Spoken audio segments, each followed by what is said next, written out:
All right, moving on to item number 4.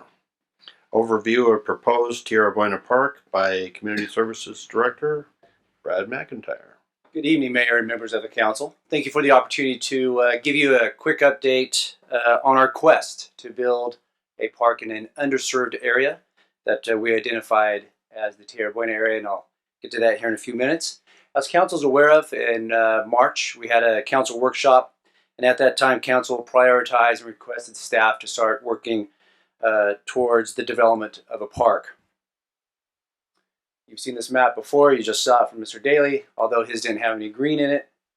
The city limits obviously are outlined in red, and then the 24 different green spots you see are parks that are located within our city that we maintain. And then you can see over here in the Tierra Buena area that there is no green area. And so through the process,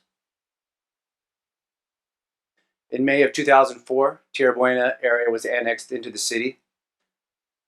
In July of 2014, the council adopted a resolution to abandon intended park area. And the reason why I'm giving you this information is because it comes to the ability of funding and why we started the process of identifying an underserved area.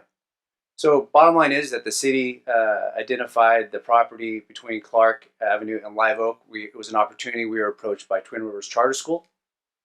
We then sold the property to Twin Rivers Charter School, 10 acres of it for $600,000.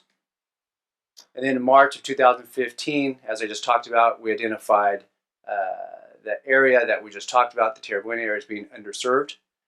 Also through the Park and Rec Commission, we identified the same issue. And then that puts us back to this map where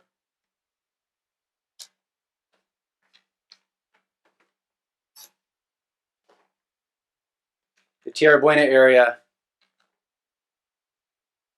again, is located right in here. Clearly there are no parks there. And so, Mr. McIntyre, just a point of clarification. I know you've mentioned there are no parks. I know that there is a bike path that is used by many citizens. Can you point out for the benefit of the council where that bike path is? Sure. Would you like it on that map or this map right here? So on the big map, it's right about right in there. And then as we dwell down in the Tierra Buena area, thank you, Mr. Krager, great timing. We have the bike path, which is located right here. We have the Western Parkway. Right here is Monroe, and I'll get to these properties here in a second. And we have Harder Parkway and Butte House Road. So what we've done is we've taken this map and we've condensed it in the Tierra Buena area.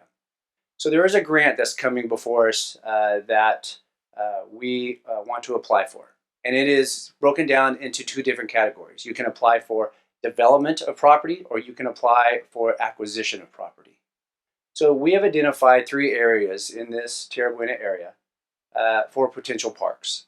The first one is a privately owned area right here. It used to be, I'm losing my pointer. Thanks, Pete. It used to be called the Talavera property. There was a map submitted to the city many years ago. And so that we took that area, met with the property owners. Actually, I met with them today. And we were discussing the possibility of that property being available to apply for. The property right here back is city-owned property. The property right there is city-owned property. It is on the backside of Monroe. It's about 2.7 acres. Again, city-owned property. And then this is right in here, the Harder Parkway. And this is approximately 5 acres.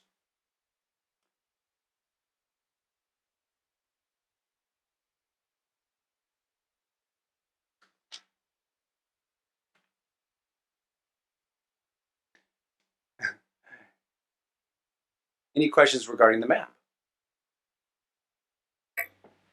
So on the 2 properties that the city owns, are those large enough to do parks, or would we be better served to try and sell that property and to acquire a larger piece? Well, my personal opinion is that the 2.7 acres is obviously pretty small. It would be a pocket park. It is closer to more residential areas. The 5 acres could be a decent park. We have parks that are right around that area, so the improvements are already there. So the footprint would be pretty solid as far as a park development. But of course, the 10 acres is probably more conducive to more availability to neighbors. So in short, that's the answer. While you're waiting for your pointer to come back, can you go back to the other map? On the property south of Highway 20, which is largely bigger properties right now, undeveloped, and there's some master plans that are being looked at in that area.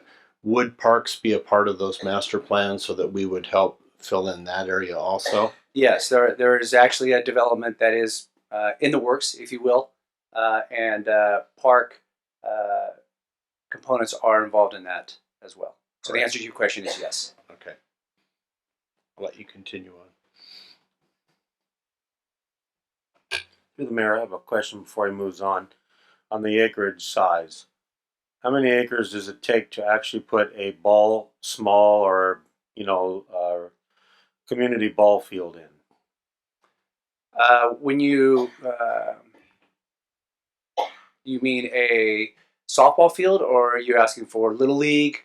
Little league softball, there's different acreage sizes, but you get some sluggers in there. You need some acreage. How many acres would it take to put in a decent ball field? Well, so I'll give you a comparison. Blackburn Tally has 3 softball fields, and that is roughly 5 acres. Okay. The entire park is larger than that, but as far as the 3 fields all combined, with the amenities to go with it, it's right around 5 acres. So it's 7 acres, probably 7.5 for the whole thing.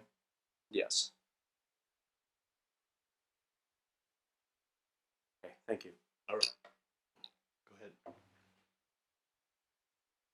So the next step, obviously, is to identify potential funding. And the reason I talked about the grant earlier is that in that last bubble, the Land Water Conservation Fund grant, that is obviously an opportunity to apply for grant funding.